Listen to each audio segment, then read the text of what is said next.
अस्सलाम वालेकुम। Real analysis के इस लेक्चर में हम बोल्ज़ैनो-वेस्टरास थ्योरम का प्रूफ देखेंगे। तो इसकी स्टेटमेंट ये है कि अगर हमारे पास एक बाउंडेड सीक्वेंस हो रियल नंबर्स की, देन उसमें एक ऐसी सब सीक्वेंस हमारे पास एग्जिस्ट करेगी जो कि कन्वर्जेंट हो। तो इसका प्रूफ शुरू करते हैं। Let x n be a bounded sequence of real numbers. तो अगर हमारे पास ये जो है वो सीक्वेंस है रियल नंबर्स की जो कि बाउंडेड भी है, देन हमने अभी एक थ्योरम पढ़ा है, मोनोटोनिक सब सीक्वेंस थ्योरम पढ़ा है, जिसके मुताबिक every sequence of real numbers has a monotonic सब सीक्वेंस। अभी हमने यहाँ पे एक थ्योरम पढ़ा था जिसके मुताबिक every sequence of real numbers has a monotonic सब sequence.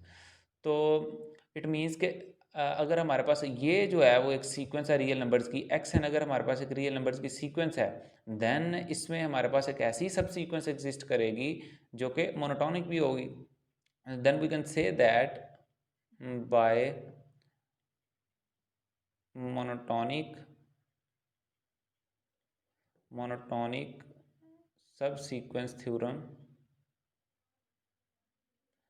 then we can say that by monotonic subsequence theorem this sequence, इस सीक्वेंस की फिर हमारे पास एक ऐसी सब सीक्वेंस होगी, this sequence has a monotonic subsequence. Let's say कि वो सब सीक्वेंस हमारे पास एक्स एन के है। तो मोनोटोनिक सब सीक्वेंस थ्योरम के मुताबिक अगर ये सीक्वेंस है रियल नंबर्स की, देन इसकी एक ऐसी सब सीक्वेंस ज़रूर एग्जिस्ट करेगी जो कि मोनोटोनिक हो। तो हाँ, अब हमें यहाँ से ये भी बात पता है क्योंकि उसने दी हुई है कि ये जो सीक्वेंस है ये बाउंडेड भी है। Since this sequence x n is bounded.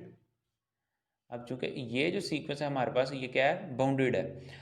तो अगर ये सीक्वेंस हमारे पास पूरी की पूरी बाउंडेड है, then we can say that, then it implies that कि एक्स एन के जो है हमारे पास ये भी क्या होगी फिर, ऑब्वियसली अगर सीक्वेंस बाउंडेड है देन उसकी जो सब सीक्वेंस है हमारे पास वो भी बाउंडेड ही होगी। Then we can say that कि ये जो सीक्वेंस सब सीक्वेंस है एक्स एन के इज आल्सो बाउंडेड। ये भी क्या होगी हमारे पास फिर, ये भी बाउंडेड होगी। अब ये जो सीक्वेंस सॉरी सब सीक्वेंस है जो हमारे पास, ये क्या बन गई है, ये हमारे पास जो है वो यहाँ पे बाउंडेड भी है और ऊपर हमने देखा कि ये जो सब सीक्वेंस है ये मोनोटोनिक भी है। तो अगर ये सब सीक्वेंस मोनोटोनिक भी है और बाउंडेड भी है, देन हमने एक थ्योरम पढ़ा था, थ्योरम कौन सा था वो, मोनोटोनिक कन्वर्जेंस थ्योरम पढ़ा था। तो फिर हम कह सकते हैं कि ये हमारे पास जो है सीक्वेंस है मोनोटोनिक भी है और बाउंडेड भी है, then by monotonic convergence theorem, हमने पिछले लेक्चर में इसका प्रूफ देखा था। तो इसके मुताबिक हम कह सकते हैं, ये थ्योरम की स्टेटमेंट में रिकॉल करवा दूं कि ये थ्योरम के मुताबिक अगर हमारे पास एक ऐसी सीक्वेंस जो कि बाउंडेड भी हो और मोनोटोनिक भी हो, तो वो जो हमारे पास सीक्वेंस है वो कन्वर्जेंट होती है। तो इसके मुताबिक फिर हम कह सकते हैं कि इट इम्प्लाइज दैट कि एक्स एन के जो कि हमारे पास सब सीक्वेंस है इज़ कन्वर्जेंट। अब ये कन्वर्जेंट क्यों बन गई, क्योंकि हमने जो है वो मोनोटोनिक कन्वर्जेंस थ्योरम में देखा था कि अगर हमारे पास एक ऐसी सीक्वेंस एग्जिस्ट करे जो कि बाउंडेड भी हो, जो यहाँ पे हमने देखा कि ये बाउंडेड भी है और मोनोटोनिक भी हो, तो वो हमारे पास सीक्वेंस जो है वो कन्वर्ज करती है। तो यहाँ से हम फिर कंक्लूड कर सकते हैं कि एक्स एन के जो कि सब सीक्वेंस है, तो ऑब्वियसली ये सीक्वेंस भी होगी, तो ये हमारे पास जो है वो कन्वर्जेंट है।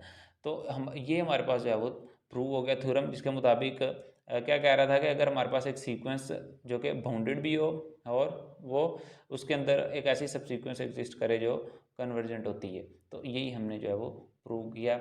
हमने देखा कि ये हमारे पास एक सीक्वेंस थी जो कि बाउंडेड थी और हमने जो है फिर मोनोटॉनिक सब सीक्वेंस थ्योरम के मुताबिक अगर ये रियल नंबर की सीक्वेंस है दैन इसके अंदर जो है वो एक ऐसी सब सीक्वेंस एग्जिस्ट करेगी जो कि मोनोटॉनिक होगी।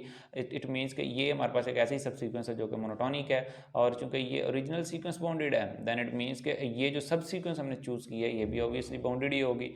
तो हम मोनोटॉनिक कन्वर्जेंस थ्योरम के मुताबिक कह सकते हैं कि ये जो सब सीक्वेंस है हमारे पास ये कन्वर्जेंट है।